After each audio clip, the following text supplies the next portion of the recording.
vivre ta présence. Je veux vivre ta présence.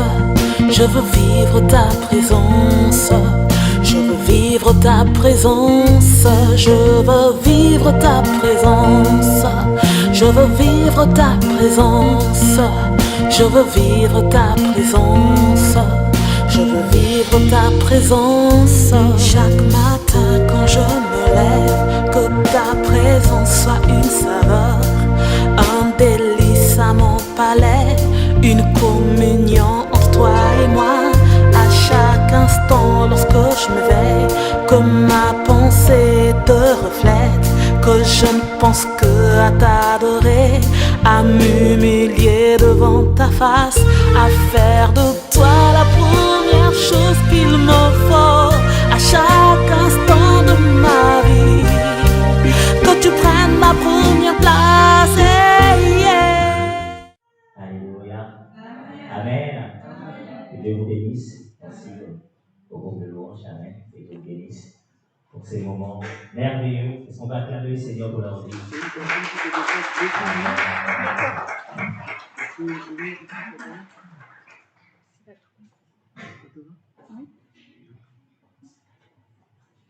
Je suis très heureux ce matin d'être avec vous. Amen. De pouvoir encore célébrer le Seigneur avec le peuple de Dieu ici à Troyes. Amen. C'est ma maison. Amen. Je me sens bien ici ce matin. Amen. Est-ce que tu te sens bien dans ces lieux ce matin? Amen. Que le Seigneur soit glorifié. J'aime voir les sourires. Amen. Sur les visages. J'aime le contact. C'est vrai qu'avec avec le masque, je suis le seul à sourire ce matin. Mais je crois, Amen, que la joie du Seigneur qui se tient dans nos cœurs, Amen, se reflète sur notre visage. Amen. Je suis honoré de ce que vous m'accueillez ce matin et que vous me permettez ensemble de partager la parole de Dieu. Amen. J'espère ce matin que le Seigneur va faire son œuvre dans nos cœurs et qu'il va faire du bien à son peuple ce matin.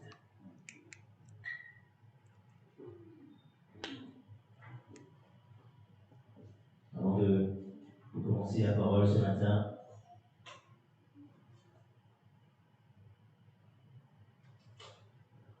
j'ai envie de déclarer quelques paroles sur ta vie. Amen. Amen.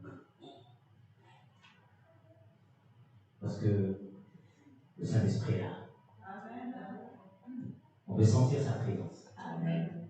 Si ressent sa présence ce matin, lève avec moi. Alléluia. On peut sentir sa présence. Et non seulement on peut sentir sa présence, on sait qu'il est là. Avec assurance, avec force, on sait qu'il est là ce matin. Amen. Alors qu'il fasse son œuvre dans ta vie ce matin, je déclare le nom de Jésus, qu'il y ait une restauration dans ta vie. Amen. Qu'il y ait un renouvellement, un renouveau dans ta vie. Amen. Que Dieu renouvelle notre intelligence. Amen. Afin que nous puissions saisir les choses qui sont à notre portée, qui sont palpables autour de nous. Amen.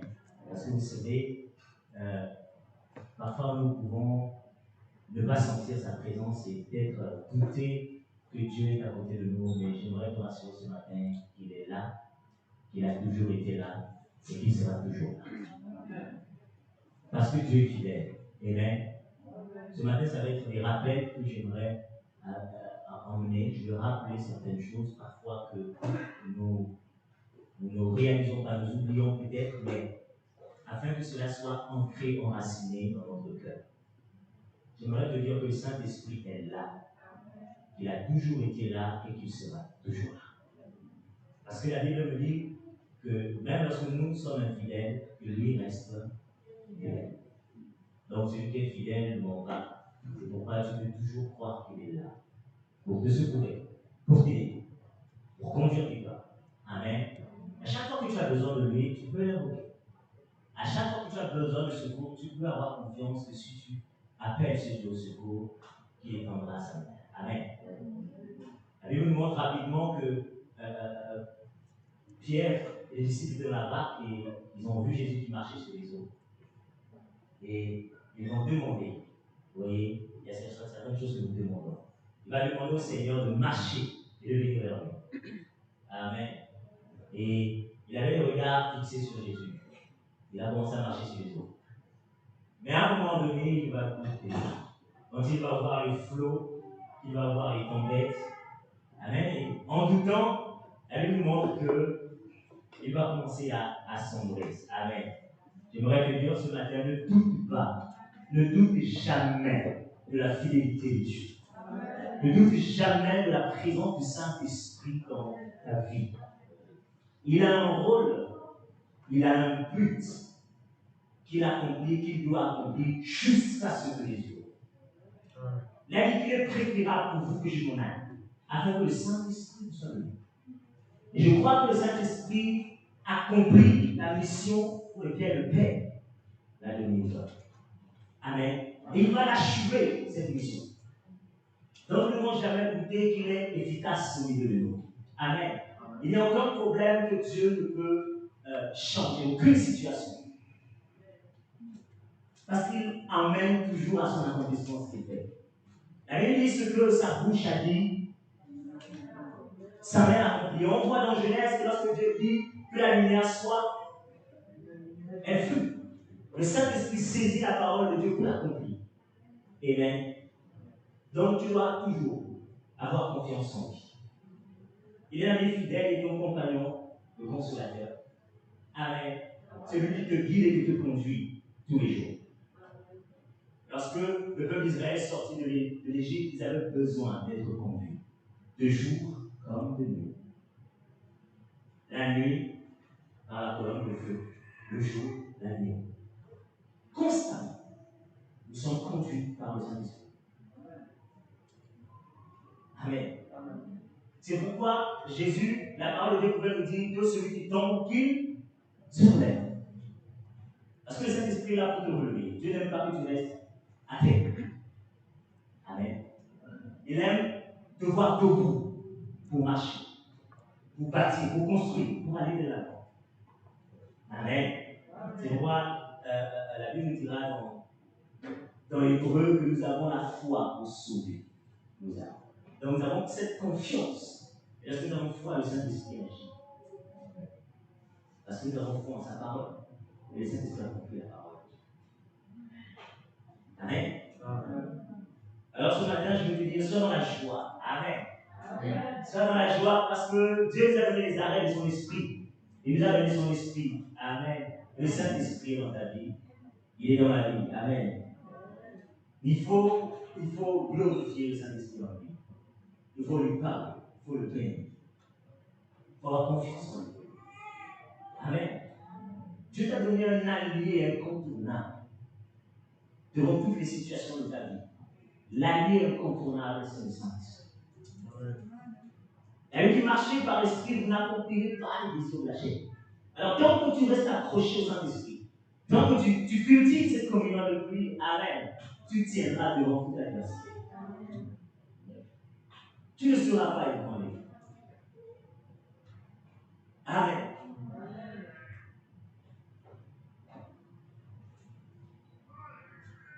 Vous savez, nous avons donné avec le temps, avec beaucoup de situations, beaucoup de buts dans nos vies, nous avons donné un mauvais rôle au Saint-Esprit. Un rôle que lorsque je regarde la parole de Dieu, je ne le vois pas. Quel rôle nous avons donné au Saint-Esprit?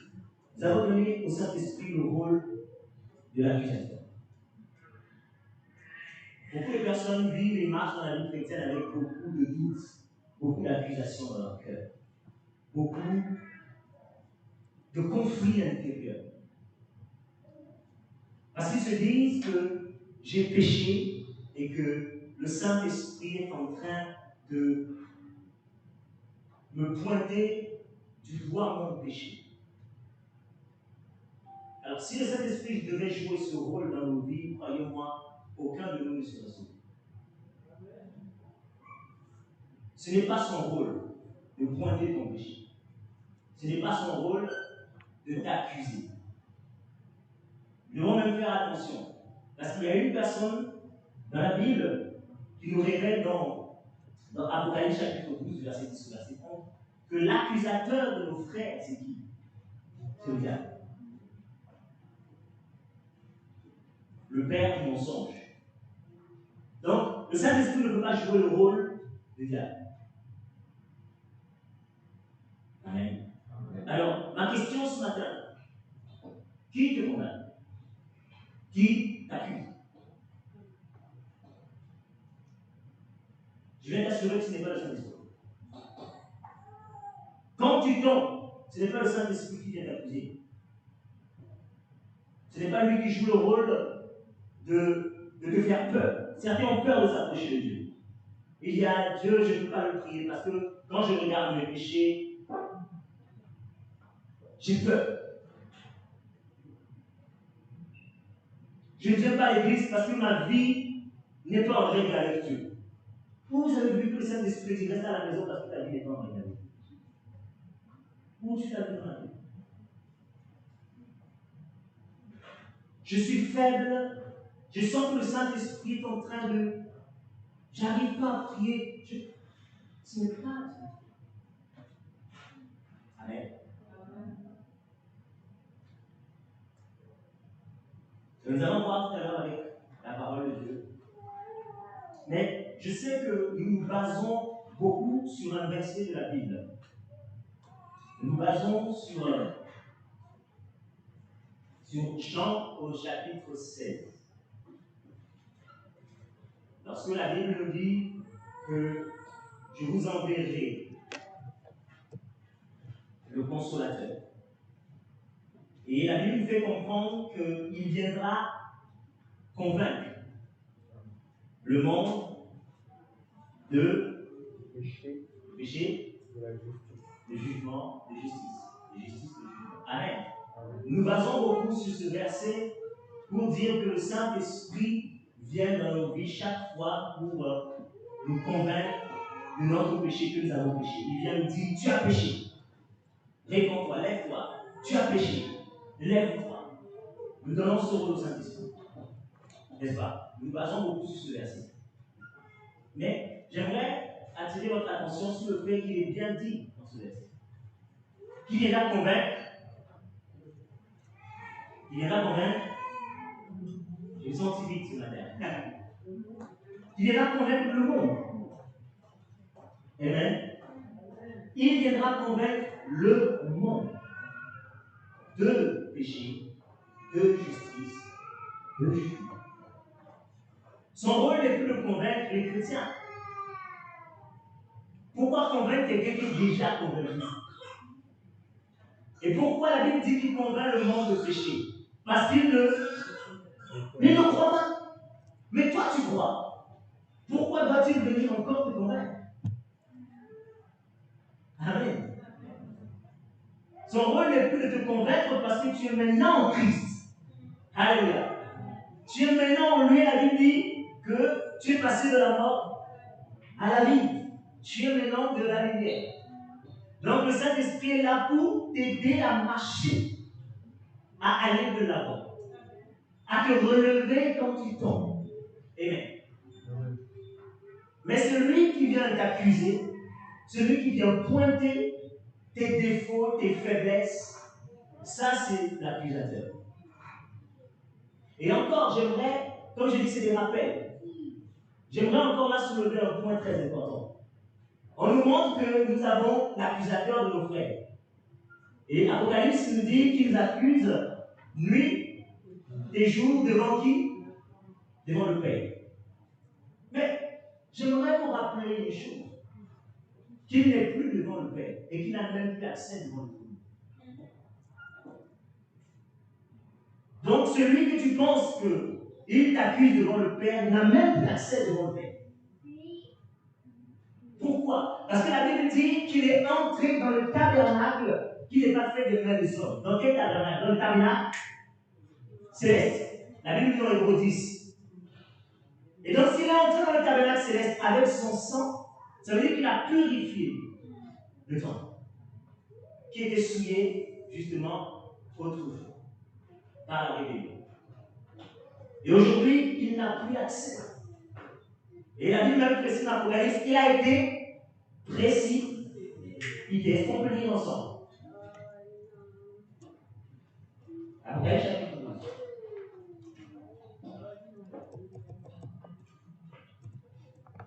À partir du verset 10. Elle dit, et j'entendis dans le ciel une voix forte qui disait, maintenant, le salut est arrivé et la puissance et le règne de notre Dieu et l'autorité de son Christ, car il a été précipité, l'accusateur de nos frères, celui qui les accusait devant notre Dieu. Ici, il est dit dans le passé, celui qui nous accusait, mais ce n'est plus le cas. Il nous accusait, n'est-ce pas, devant nos frères, devant le Père, devant notre Dieu jour et nuit. Ils l'ont vaincu à cause du sang de l'agneau et à cause de la parole de leur témoignage. Il est vaincu. Et ils n'ont pas aimé leur vie jusqu'à atteindre la mort. Amen.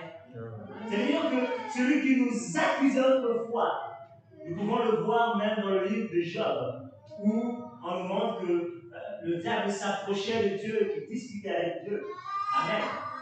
En parlant de Job, et Dieu disait au diable, as-tu vu mon serviteur Job? Amen. Mais bien aimé, nous devons comprendre que là, c'était dans l'ancienne alliance. Mais le Christ est entré dans le tabernacle céleste, le diable n'a plus accès devant le trône du Père. Donc il ne peut plus nous accuser devant le Père.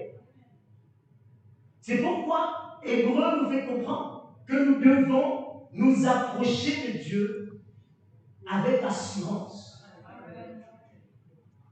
J'aimerais que tu lises avec moi Hébreu, chapitre 10.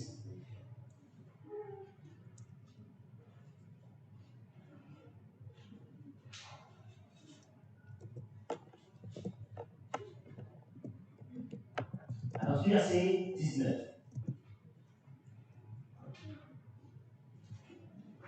Nous pouvons prendre à partir du verset 16. Voici l'annonce que je ferai avec eux après ces jours-là, dit le Seigneur, je mettrai mes lois dans leur cœur, et je les écrirai dans leur esprit. Il ajoute, je ne me souviendrai plus de leur, ni de leur, je ne me souviendrai plus.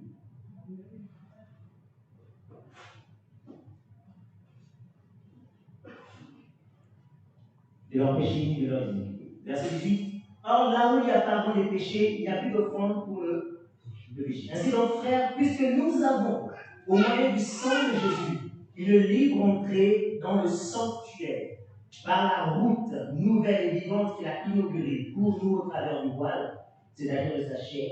Et puisque nous avons un souverain sacrificateur établi sur la maison de Dieu, approchons-nous avec le cœur dans la plénitude, les cœurs purifiés d'une mauvaise conscience et le corps lavé d'une eau pure. Approchons-nous. Aujourd'hui, tu as un souverain sacrificateur, la Bible dit, établi.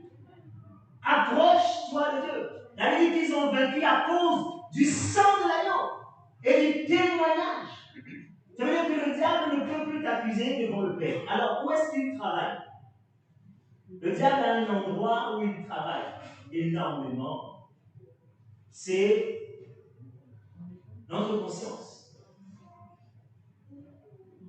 Amen. Notre conscience. Pierre pourra nous dire dans 1 Pierre chapitre 3 au verset 21 que le baptême, ce n'est pas le fait d'être lavé, ce n'est pas le fait que notre corps est lavé et purifié par le baptême. Pierre nous fait comprendre que cette eau était une figure du baptême qui n'est pas la purification des souillures du corps, mais l'engagement d'une bonne conscience envers Dieu et qui maintenant vous sauve, vous aussi, par la résurrection de Jésus-Christ. Amen. Le baptême, c'est un engagement d'une bonne conscience. Beaucoup qui sont passés par le baptême, nous avons vu que nos corps ont été purifiés par l'eau du baptême. Et que c'est ainsi que nous sommes devenus purs. Non. Le baptême, c'est un renouvellement de ta conscience. Un renouvellement de tes pensées, des souillures, des œuvres mortes. Parce que nous avions notre conscience qui était souillée. La Bible dit dans le titre, au premier chapitre, verset 15, que tout est pur pour celui et tout est souillé pour celui. C'est-à-dire, lorsque nous avons été purifiés par le Seigneur, lorsque nous avons été renouvelés dans notre intelligence, lorsque nous avons été purifiés dans notre conscience, aujourd'hui, nous marchons, et l'apôtre Paul le dit, donc à plusieurs reprises, nous marchons avec une bonne conscience. Aujourd'hui, ce qui te permet de pouvoir te repentir, c'est ta conscience qui te parle. Cette conscience qui te révèle que là tu as mal agi. Ce n'est pas le Saint-Esprit. C'est ta conscience. N'est-ce pas? Cette conscience qui a été renouvelée par le Seigneur, qui a été purifiée, amen, par sa parole et par son sang. C'est cette conscience, chaque fois que tu marches, qui t'interpelle. Et lorsque ta conscience t'interpelle, un conseil, c'est écoute ta conscience. Écoute-la parce qu'elle pointe quelque chose. Mais saisis-toi, appelle le Saint-Esprit qui est avec toi et demande-le de t'aider à te relever. Donc n'aie pas peur quand tu ressens qu'il y a un blocage dedans de toi. N'aie pas peur d'invoquer le Saint-Esprit et de lui demander son aide. Il est là pour t'aider, pas pour t'accuser. Et ta conscience est un peu cette jauge. C'est elle qui te fait comprendre le bien et le mal. Amen. Vous allez voir ensemble avec moi combien il est important d'avoir une bonne conscience financière.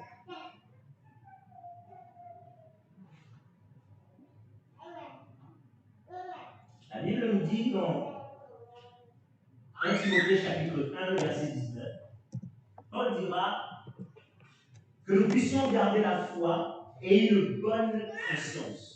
Parce que cette conscience, quelques-uns l'ont perdue et ils ont fait un naufrage par rapport à la foi. Amen.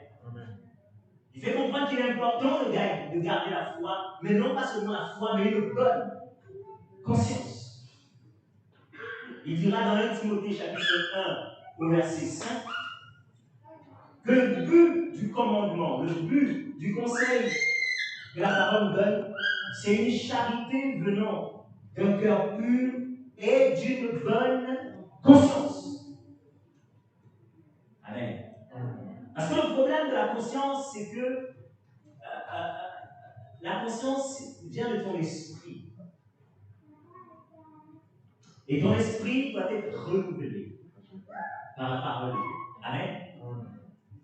Je vais vous donner une image. Lorsque vous regardez le temple que Moïse a construit selon le modèle que Dieu lui a donné, nous avons les parvis, nous avons le lieu saint et nous avons le lieu très saint. Avant d'accéder au lieu saint, dans les parvis, nous pouvons voir qu'il y avait une cuve, n'est-ce pas, des reins, par lequel on devait se laver, faire des ablutions. Amen.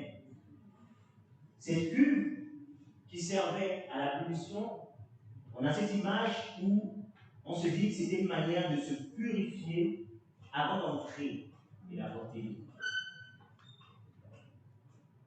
Mais cette eau, nous avons compris par la révélation du Saint-Esprit qu'elle représente la parole de Dieu.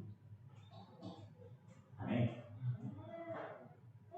Nous avons été purifiés par la parole de Dieu afin que notre conscience désormais elle soit fondée, que notre foi, notre cœur soit attaché à la vérité de la parole. Aujourd'hui, c'est la parole que nous comprenons qui nous purifie, c'est la parole qui nous permet de discerner toutes choses et de marcher conformément à la parole de Dieu. Non pas les sensations que nous pouvons ressentir. Aujourd'hui, c'est la parole de Dieu qui te permet de marcher à l'évangile. La Bible, vous connaîtrez la parole et elle vous affranchit. Si nous comptons sur les rituels, si nous comptons sur les offrandes que nous faisons, pour marcher avec Dieu, nous nous trompons. C'est la parole de Dieu qui éclaire ton sentier. C'est la parole de Dieu qui éclaire tes voies. Et c'est elle qui permet à ta conscience d'être pure. C'est elle qui fortifie ta conscience. Parce que ta conscience peut être souillée par beaucoup de choses que tu entends, par beaucoup de choses que tu crois. Beaucoup de personnes sont souillées par des croyances. Et Paul va en parler même en parlant des idoles. Beaucoup sont souillés par les croyances parce qu'ils pensent encore qu'il y a des idoles. Comme en mangeant tel repas ou en mangeant telle nourriture, je serai souillé. Et donc sa conscience est souillée par ce qu'elle croit, ces croyances que nous avons reçues. Et donc elle nous empêche de marcher avec Dieu dans la plénitude de notre foi et dans l'assurance.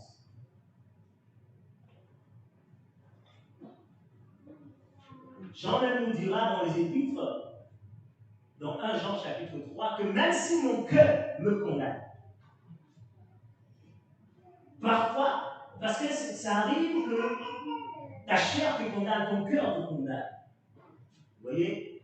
Ici, il n'est pas question du Saint-Esprit qui te condamne, il est question de ta chair, de ton cœur, de ta conscience qui te condamne, qui t'interpelle sur des points. Mais la Bible dit Dieu est qu'il est plus grand que ton cœur.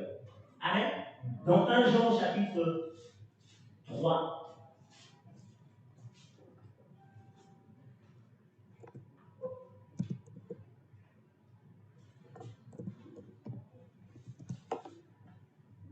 Un Jean chapitre 3, partie du verset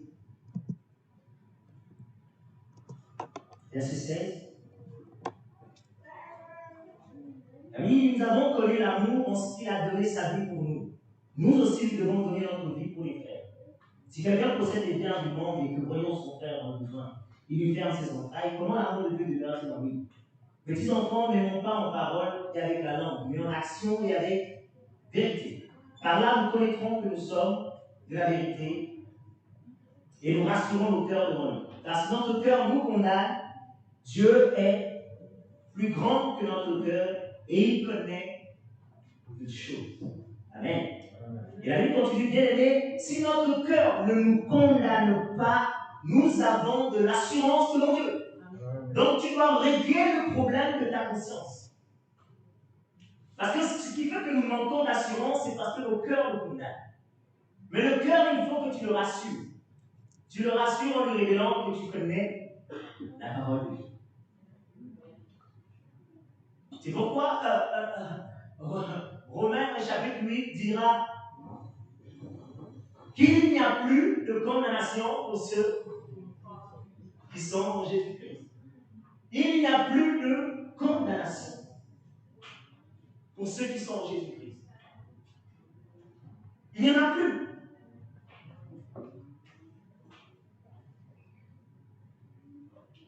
Alors s'il n'y a plus de condamnation pour ceux qui sont en Jésus-Christ, pourquoi tu marches encore dans la condamnation? Qui te condamne? Dieu.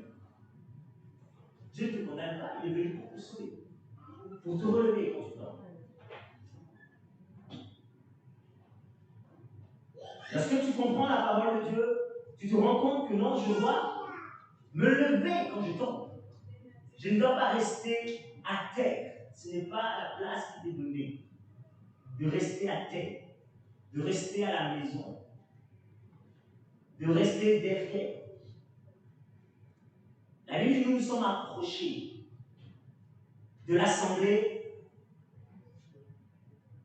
des premiers, des esprits des justes parvenus à la perfection. Nous sommes approchés de la montagne de Sion, du juste juge, du médiateur. Nous nous sommes approchés de lui, pas d'une montagne embrasée. C'est une montagne qui condamnait quiconque, parce que la Bible dit, avant, disait à Moïse que personne ne s'approche de cette montagne, qu'il devait laver les tuniques, que le peuple devait rester en bas, et seul Moïse et quelques personnes devaient accéder à la montagne. Et la Bible dit, chaque fois que Dieu parlait, la montagne était embrasée, était en feu, au point que le peuple avait peur de s'approcher. Mais la Bible dit, ce n'est pas de cette montagne-là que nous sommes approchés. Ce n'est pas de ces réalités que nous sommes approchés. Mais nous sommes approchés de la montagne de Sion. Nous sommes approchés de Dieu. Des myriades d'anges qui forment le cœur. Le voile est déchiré, comme disait ce matin notre sœur Samantha. Nous avons libre accès devant le trône de Dieu.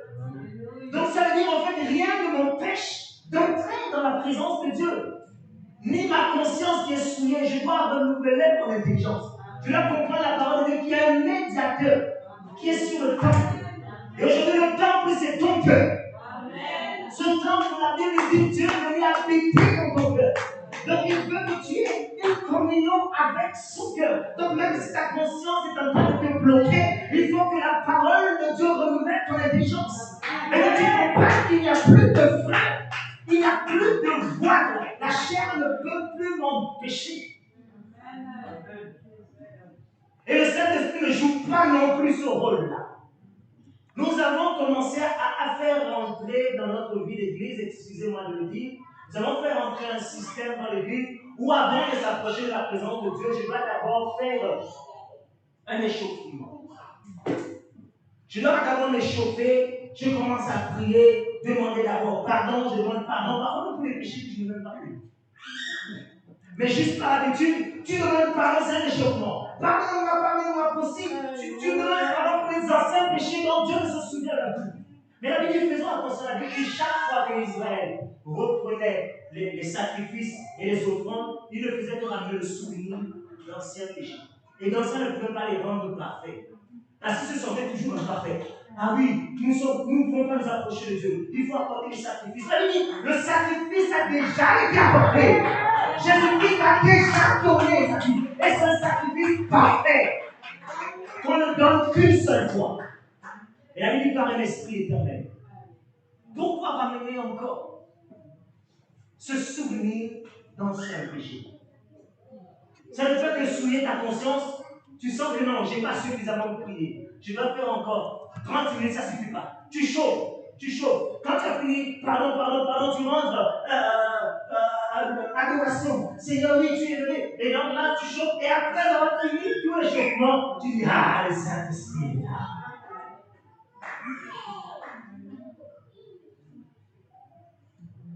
C'est des mauvaises habitudes, le Saint-Esprit a toujours été là. Dès l'instant que tu l'invoques, il est en action. Il agit à la seconde, à la minute. Pas besoin de le chauffer. Il est déjà chaud. C'est un feu dévorant.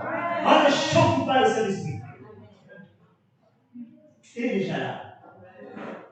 C'est ta conscience parfois qui te dit, ah tu vois, tu n'as peut-être pas suffisamment prié. Tu vois, peut-être que tu as mal agi hier. Tu vois, donc là, le Saint-Esprit n'a pas agi parce que tu as péché hier. Mais si hier tu avais péché, normalement, en temps normal, ta conscience t'aurait déjà dit que tu as péché. Et à ce moment, tu aurais fait déjà du mal. Et puis, avancer. Pourquoi laisser?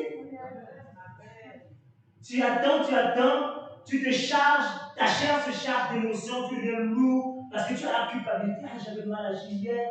Non, c'est sur l'instant, sur le moment. Chaque fois que tu fais quelque chose de mal, j'aimerais te dire, tu le sais quand même. À l'instant même quand tu le fais, ta conscience te dit, regarde, ce que tu as fait pas bien. Et à ce moment, tu dois écouter ta conscience et demander tout simplement. N'attends pas. N'attends pas, tu n'as pas besoin d'attendre. Tu n'as pas besoin d'attendre que le Saint-Esprit vienne te convaincre parce que tu penses que c'est le Saint-Esprit qui doit me convaincre que j'ai péché. Il joue plus ce rôle. Du moins, il joue ce rôle, il le fait avec le monde parce que le monde ne peut pas avoir. Donc il vient pour emmener le monde à croire. Mais toi tu crois déjà. La Bible dit tu es dans la lumière. Et bien quand tu es dans la lumière, j'aimerais vous montrer une chose. Tu as une chemise blanche, d'accord, avec une tache de tomate. Tant que tu es dans les ténèbres, tu ne vois pas, n'est-ce pas? Tu ne vois pas ta tache. C'est normal. Le monde ne voit pas son péché. Donc il a besoin qu'on fasse quoi? Qu'on lui mette la lumière. Maintenant toi tu es lumière. Donc dis-moi. Quand tu es dans la lumière et que tu as une chemise blanche avec une tache, est-ce que tu ne la vois pas? Est-ce que tu as besoin d'attendre encore que le Saint-Esprit te montre? Ça se voit, c'est normal. Quand on est dans la lumière, ça se voit. Et quand on voit que sa chemise est tachée avec une tache de tomate, qu'est-ce que tu fais? Tu vas la laver. Oui, parce que tu es dans la lumière. Donc tu n'attends pas. On n'attend pas que le Saint-Esprit nous éclaire. Il vit en nous. Donc tu marches dans la lumière. Chaque fois que tu pêches, tu le sais. Ta conscience te le dit. Donc là, directement. Tu te répands et tu te relèves et tu avances. C'est ce que la Bible dit pour les couples. Quand vous êtes fâché, quand il y a un problème, ne dormez pas. La Bible dit ne bouge pas sur ta colère. Qu'est-ce qu'on fait? On en parle, on arrange et on avance. Plus tu vas laisser, plus après tu auras l'impression que ça devient de plus en plus lourd. Et que le Saint-Esprit, de plus en plus, est en train de me condamner. Vous avez mal agi. Non, ce n'est pas lui qui fait ça. C'est la conscience à toi-même qui, à un moment donné, n'est-ce pas, s'est laissé un peu prendre par de mauvaises croyances, de mauvaises pensées. C'est pourquoi nous devons garder notre foi dans une bonne conscience. Une conscience qui est renouvelée par l'intelligence, par le Saint-Esprit. À tout moment, la parole de Dieu dans ton esprit, n'est-ce pas, est claire, t'éclaire, elle te conduit nuit et jour. Amen. La Bible nous montre un exemple. Elle nous dit qu'il y avait une femme surprise d'adultère. Amen. Et qui avait commis, qui avait été surpris en flagrant délit. Et donc les sacrificateurs et tous ces accusateurs l'ont amené devant le Seigneur. Amen. Pour pouvoir l'accuser devant le Seigneur. Et Jésus va dire une chose. Que celui qui n'a jamais péché jette la première pierre. D'accord? Vous voyez, même à ce moment, Jésus ne les a même pas jugés eux-mêmes. En leur disant, attendez, vous, est-ce que vous ne péchez pas? Il ne les a même pas jugés. Parce que ce n'est pas son rôle, le Seigneur. Il leur a juste posé une question et il a laissé leur conscience travailler. La Bible dit que leurs consciences se sont accusées. Leur conscience les a parlé, se sont posées la question, ah oui. Ça peut aussi nous arriver. Nous aussi, il arrive de commettre des fautes et des erreurs. Et la Bible, à cause de ce que leur conscience à eux-mêmes leur ont parlé, ils ont laissé leur pierre et ils sont partis. Amen. Et Jésus posera la question à cette femme, où sont les accusateurs? Et c'est ce que la question que Jésus nous pose ce matin. Où est l'accusateur? Il n'est plus devant le Père. Donc qu'est-ce qui t'empêche de t'approcher du Père? Rien. Et Jésus dira, moi non plus, je ne te condamne pas, je ne t'accuse pas. Ce n'est pas mon rôle. Je suis là pour t'aider. Et donc il va l'aider, il m'a dit, va et ne pêche plus. C'est ça, l'aide du Saint-Esprit. Quand tu as péché, tu es tombé, tu es cassé, il vient, il dit, oh, relève-toi, fils de Dieu, alléluia, enfant de Dieu, enfant de lumière, c'est pas la place, relève-toi. Il vient te dire, lève-toi, allez, continue la course. Parce qu'il est venu t'aider. Ne demande pas ce rôle au Saint-Esprit, ce rôle méchant qu'on donne, accusateur, n'est-ce pas? Comme si il ne veut pas que tu réussisses. Il vient, vous savez, quand on nous pointe tout le temps nos péchés, ça ne nous aide pas, n'est-ce pas? Quand on nous montre constamment nos faiblesses, ça ne nous aide pas. Tu te sens encore plus misérable. Tu te sens encore plus bas, encore plus faible. Chacun vient te pointer nos péchés. On vient montrer tes faiblesses. Tu n'arrives pas à marcher, tu n'arrives pas à te relever. Vous imaginez si le Saint-Esprit devait faire ça tous les jours? Comment vas-tu te relever? Mais heureusement que ce n'est pas son rôle. Au contraire, il vient te dire, relève-toi. N'est-ce pas, la Bible dit, lève-toi, relève-toi d'entre les morts. Lève-toi, toi qui dors, relève-toi d'entre les morts. Et Christ t'éclaire. Il dit, lève-toi, c'est-à-dire écoute ta conscience, comprends la parole de Dieu qui te dit, n'est-ce pas, qu'il n'y a plus de condamnation pour toi, que ta place n'est pas dans les ténèbres, ta place est dans la lumière. Il te fait comprendre que le voile est déchiré, n'est-ce pas? que tu es un sacrificateur, n'est-ce pas, qui a donné, qui a purifié toute chose. Approche-toi, comme nous disait Hébreux, chapitre 10, dans la plénitude de la foi, ça dit sans doute, ne doute pas. Il y en a qui doutent encore que le Seigneur est là. Ah non, je ne sens pas sa présence. Je ne suis pas senti. Les frissons que je sens d'habitude quand je prie chez moi. Donc peut-être que le Seigneur est là. Tu doutes. Est-ce que le Seigneur entend ma prière? Et la Bible dit, oui, si tu n'as pas cette assurance, comme nous avons lu dans 1 Jean 3, eh bien, ta prière n'est pas faite dans la plénitude de la foi et tu ne peux pas recevoir ce que Dieu veut te donner. N'est-ce pas? C'est ce qui est dit dans 1 Jean 3, 21, la Bible dit, bien aimé, si notre cœur ne nous condamne pas, nous avons de l'assurance devant Dieu. Et il dit, quoi que ce soit que nous demandions, nous le recevons de lui. Parce que nous gardons ses commandements et que nous faisons ce qu'il nous est. L'assurance d'être exaucé, c'est justement d'avoir cette confiance, c'est d'avoir cette bonne conscience devant Dieu. Et cette conscience a besoin d'être renouvelée par le Saint-Esprit, par la parole de Dieu. Nous devons laisser la parole de Dieu nous éclairer.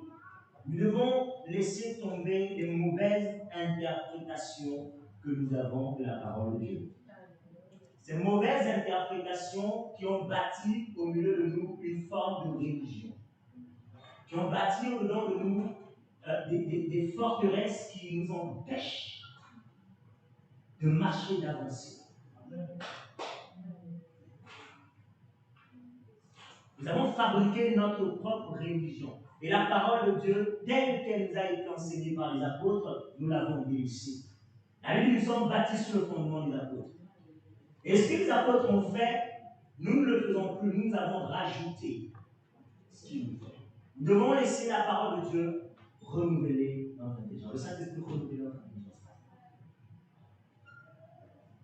Et simplement mettre en pratique ce que la parole de Dieu nous enseigne. Pur et simple. Nous ne devons pas freiner l'esprit, c'est pourquoi Romain nous dira marcher selon l'esprit. Parce que le problème, c'est que, j'aimerais nous donner une image, vous voyez dans le temple, nous avons les parvis, nous avons le lieu saint et le lieu très saint. Eh bien, ça nous fait ressembler, ou du moins ce n'est pas une ressemblance, mais c'est une vérité, parce que la Bible nous montre que le temple a été détruit et que Christ est venu rebâtir le temple. Et ce temple, c'est nous, n'est-ce pas? La Bible dit que nous sommes le temple du Saint-Esprit. Dieu est venu habiter dedans. Et vous verrez qu'en nous aussi, nous avons ces trois aspects. Les parvis, c'est justement là où tout le monde peut venir, n'est-ce pas? Les parvis, c'est notre corps qui est au contact de tout. Et nous avons le lieu saint qui est notre âme, notre cœur, n'est-ce pas? Et nous avons le lieu qui était inaccessible autrefois, mais qui a été ouvert, le lieu très saint. Et ce lieu très saint, c'est notre esprit, qui a été renouvelé. Là où le Saint-Esprit vient témoigner, il dit qu'il témoigne à notre esprit que nous sommes enfants de Dieu. La Bible dit de Dieu qu'il est le Père des esprits. Donc tu es esprit. Et tu as été renouvelé. Amen.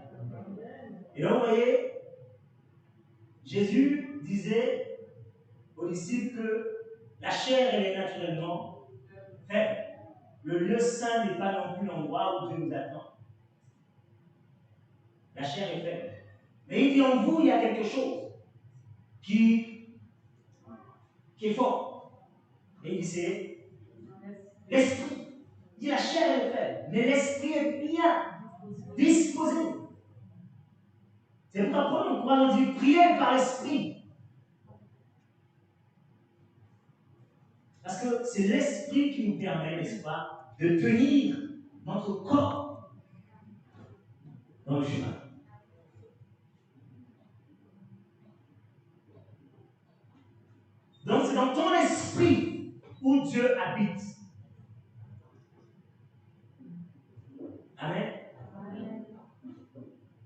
C'est dans ton esprit que Dieu habite.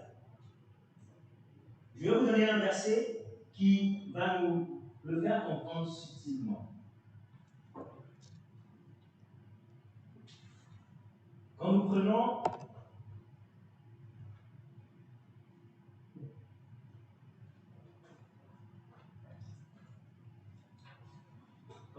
Hébreux,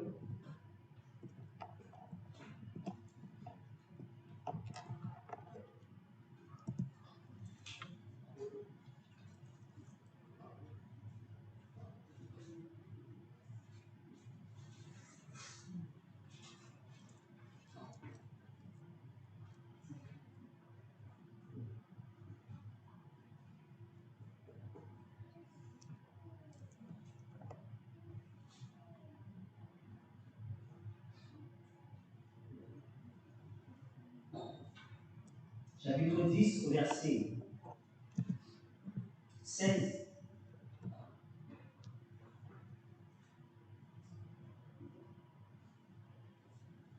Vous êtes? Et la parole de Dieu, la Bible dit ceci. Voici l'alliance que je ferai avec eux. Après ces jours-là, dit le Seigneur, je mettrai mes lois dans leur cœur. Je mettrai mes lois dans leur cœur. Et ensuite,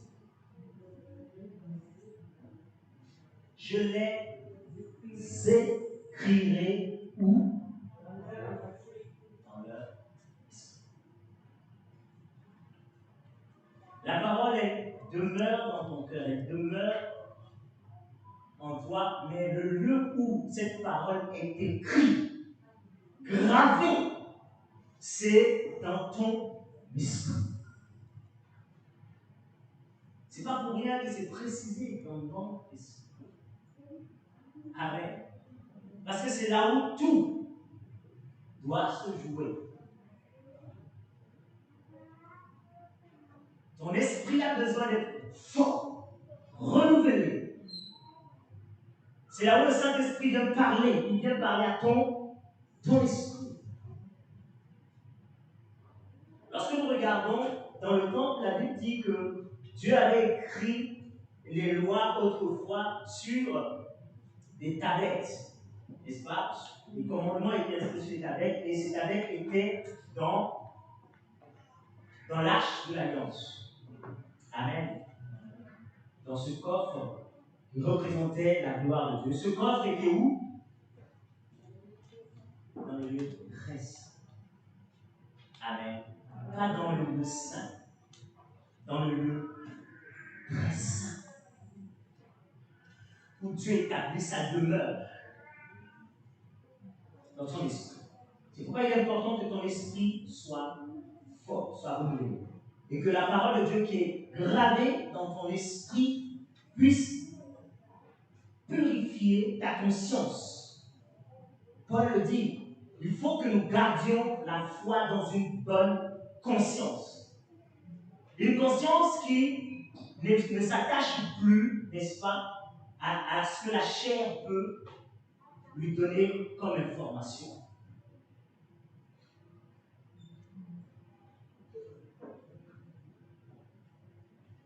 Paul dira dans plusieurs reprises, je vais essayer de donner quelques versets, je vais aller très vite pour que nous puissions voir l'importance de la conscience. Il dira par exemple dans Hébreux chapitre 13, verset 18, priez pour nous car nous croyons avoir une bonne conscience, voulant en toute chose nous bien conduire. Paul comprend qu'il est important au-dedans de lui que sa conscience ne l'accuse pas. Et pour que ta conscience ne t'accuse pas, tu as besoin d'obéir à la parole de Dieu. Tu dois marcher pleinement dans cette parole. Amen. Quand tu ne marches pas pleinement dans la parole de Dieu, eh bien, ta conscience, elle t'interpelle. Elle te fait comprendre qu'il y a quelque chose qui manque. C'est pourquoi il est dit dans les gens, n'aimez pas en parole seulement, mais en action et en vérité. Parce que ce que tu sais, tu dois le mettre en pratique pour que ta conscience soit claire en disant, on n'a rien à te reprocher. Mais gardes tes intentions seulement dans le cœur et que tu ne les traduis pas, à un moment donné, tu dis, ah, si je savais, j'aurais dû. Mais oui, qui t'a empêché de le faire? Tant que ta conscience t'interpelle, fais-le. La Bible te dit, va voir tel frère et dis-lui, je t'aime, fais-le.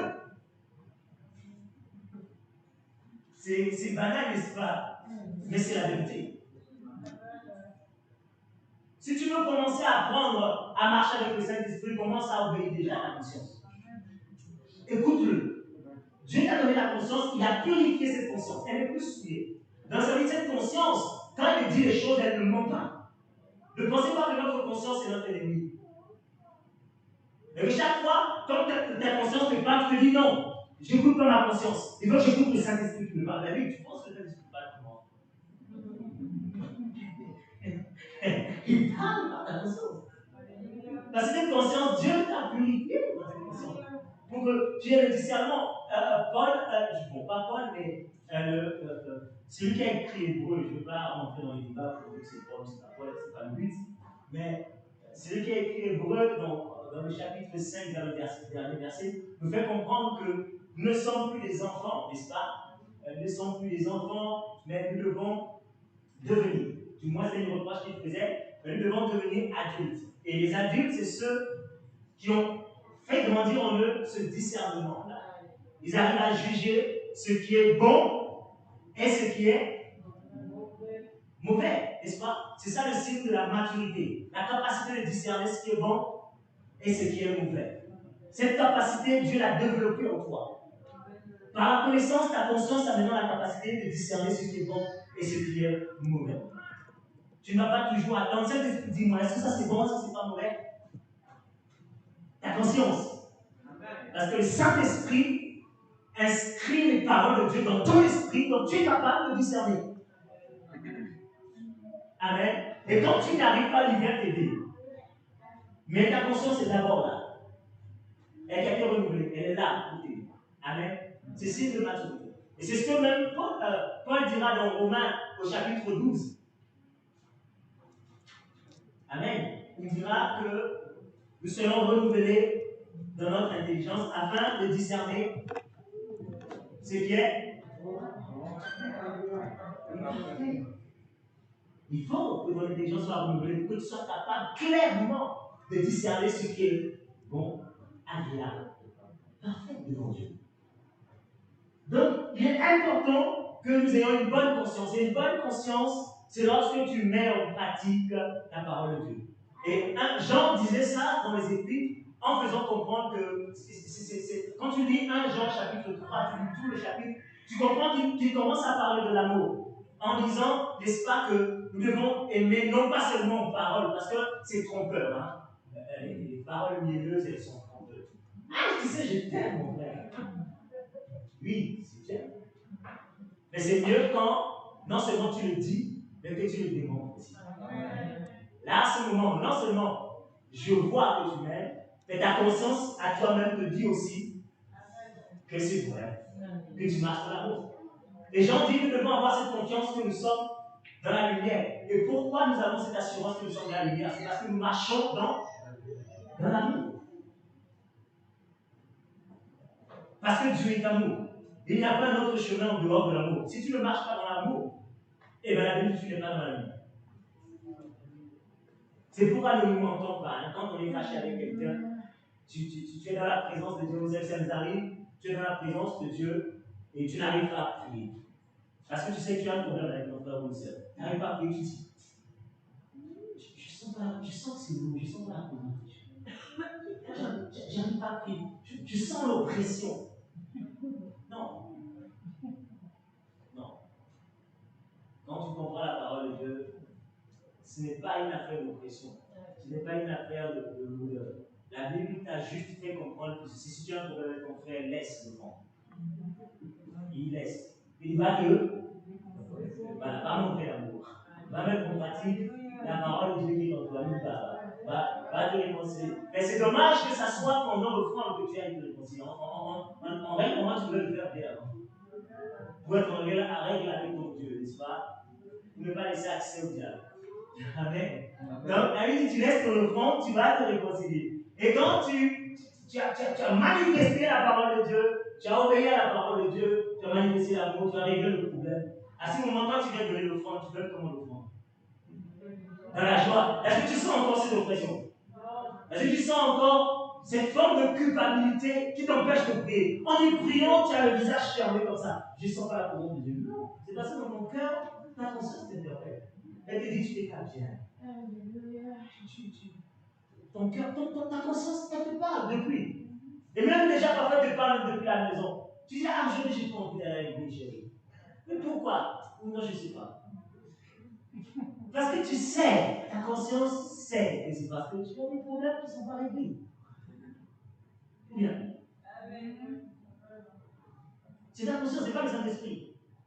Et même si tu sais que c'est des problèmes qui sont un peu durs, le Saint-Esprit ne te condamne pas, il comprend. Mais fais-lui appel pour qu'il t'aide à réussir.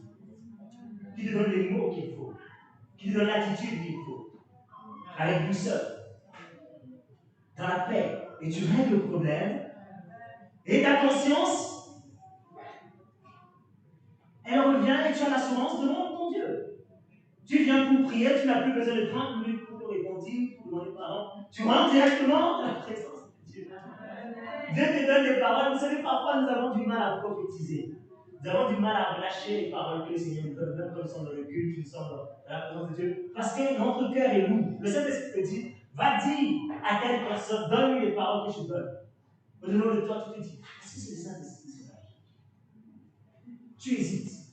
Parce que ta conscience n'est pas au bon fils. Du coup, parfois, nous empêchons le Saint-Esprit d'agir. Amen. Parce que nous avons l'impression qu'il nous dit non, ne va pas parce que tu vois, je t'en règle avec moi, ou tu as des problèmes, donc ne va pas. Quand tu vas régler le problème, tu lui parles. Alors que le Saint-Esprit a envie d'agir dans la vie. Et parfois, au milieu de nous, Dieu veut agir. Mais parfois, Dieu te dit de prier pour quelqu'un. Et tu n'oses même pas prier. Parce qu'il y a un combat intérieur dans toi. Avec ta conscience, elle te parle. Elle te pointe des choses. Mais à un moment donné, il faut que tu parles à ta conscience. Il faut que tu lui dises, n'est-ce pas? Que tu lui dises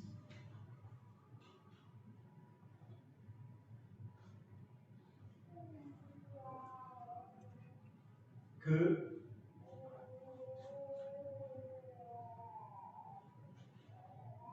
tu sais que Dieu est avec toi.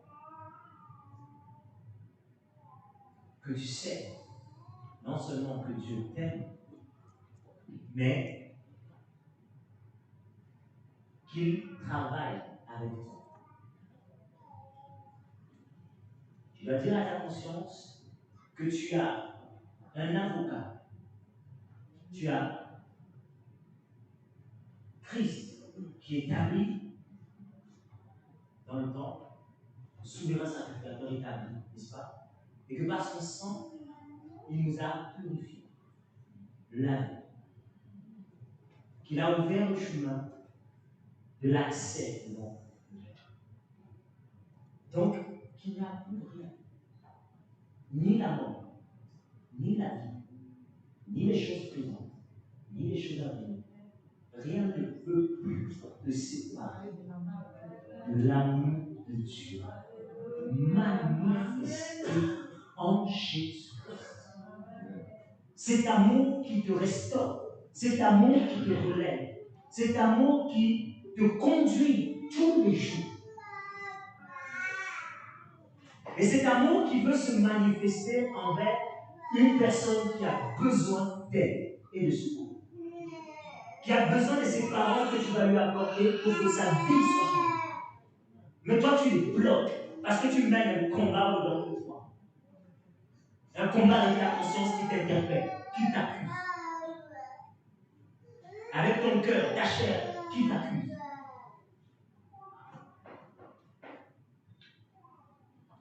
Ce combat, tu dois avoir la victoire en renouvelant, en ayant confiance en ce que Dieu a déjà accompli et qu'il va nous revenir encore pour l'accomplir une seconde fois. Il est mort une fois pour toutes. Il ne nous demande pas d'amener encore des offrandes, des sacrifices, c'est déjà fait. Il te demande simplement de croire en ce qu'il a fait, de te lever et de marcher. D'obéir tout simplement à sa parole. Et de laisser le Saint-Esprit tous les jours guider, t'éclairer, te conduire dans toute la vérité. Parce que c'est lui qui te révèle les profondeurs de sa parole.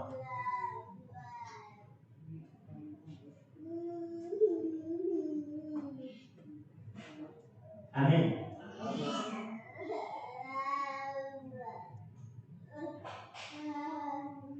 Et il est important que nous ayons constamment une conscience sans reproche devant Dieu. Et cette conscience, nous l'avons parce que nous veillons à marcher dans la pureté, nous veillons à marcher dans l'obéissance à ta parole. Nous mettons en pratique, n'est-ce pas, tout ce que le Seigneur nous dit de faire. La Bible dit ceci, que si tu sais faire le bien et que tu ne le fais pas, tu pêches. Amen. Ça veut dire qu'au-dedans de toi, dans ton esprit, ce qui est bien est gravé dans ton esprit. Tu sais ce qui est bien. Un exemple, la Bible dit, mauvais que nous sommes, n'est-ce pas? Mauvais que nous sommes, mais ici, quand Dieu parle de mauvais que nous sommes, il parle de celui qui n'a pas été renouvelé. Il dit mauvais que nous sommes, nous savons donner de bonnes choses à nos enfants. Amen. Comment tu arrives à savoir ce qui est bon? C'est parce que ta conscience sait ce qui est bon. Bien que mauvais que nous sommes, la Bible définit. Mais ici, mauvais que nous sommes, comme je dis, c'est lorsque nous ne sommes pas renouvelés. Et lorsque nous avons été renouvelés par Christ, Amen, la Bible dit tel qu'il est, tel qu'il sommes. Et donc, à combien plus forte raison, notre conscience, notre cœur, n'est-ce pas, nous pousse à faire les choses dans la lumière, dans l'amour. Amen. Parce que nous faisons les choses, nous les faisons avec une pleine conviction. Quand tu donnes de tout ton cœur. Quand tu agis de tout ton cœur. Quand tu pardonnes de tout ton cœur. Quand tu pries de tout ton cœur. Quand tu prends un engagement, tu le prends de tout ton cœur. Quand tu as confiance à Dieu, tu as confiance à Dieu de tout ton cœur. Tu ne doutes plus.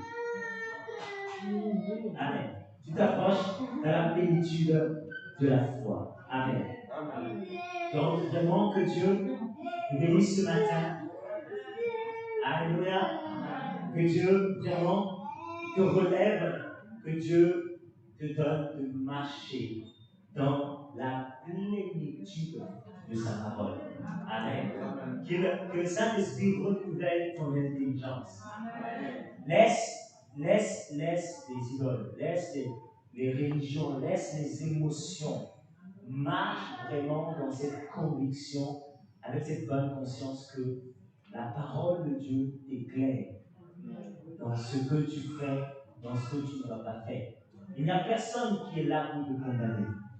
Amen. Si tu marches dans la lumière de la parole, personne ne te condamne. Si ce que tu fais est conforme à ce que Dieu te dit, à ce que Dieu te conseille dans sa parole, il n'y a pas de raison de marcher dans le doute. Amen.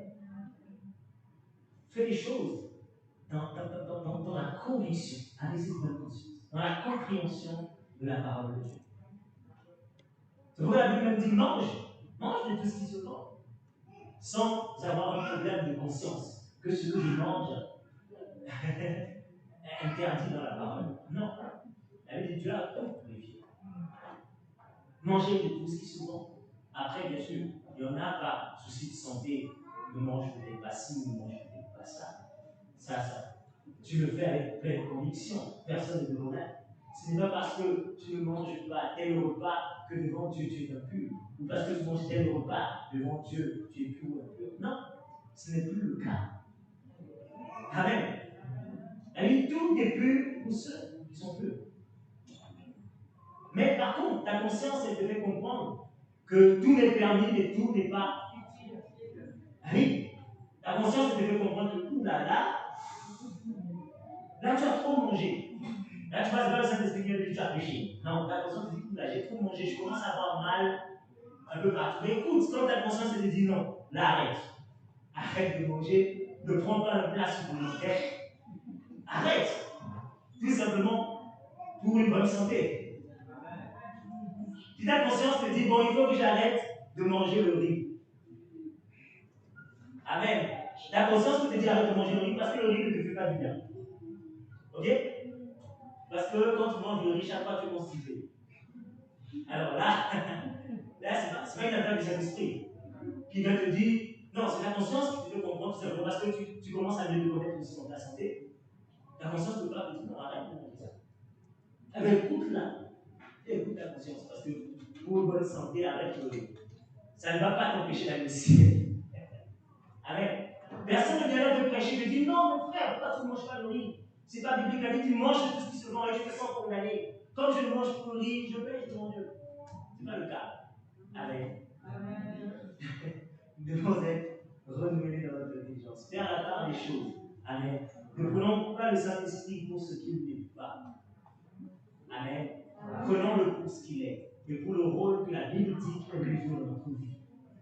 Amen. Te consoler, te conduire dans toute la vérité, te défendre, amen, te relever, te donner cette puissance pour agir.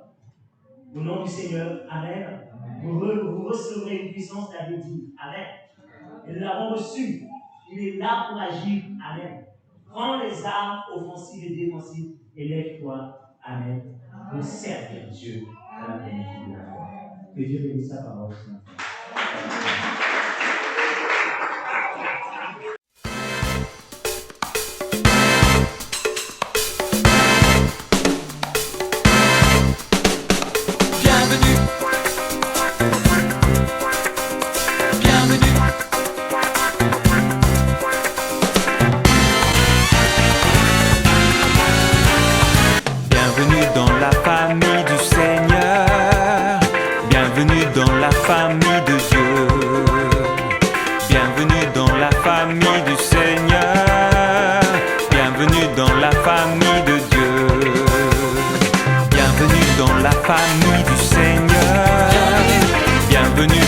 Famille de Dieu, bienvenue dans la famille du Seigneur, bienvenue dans la famille de Dieu. Il y a la joie, il y a l'amour et le bonheur remplit les cœurs.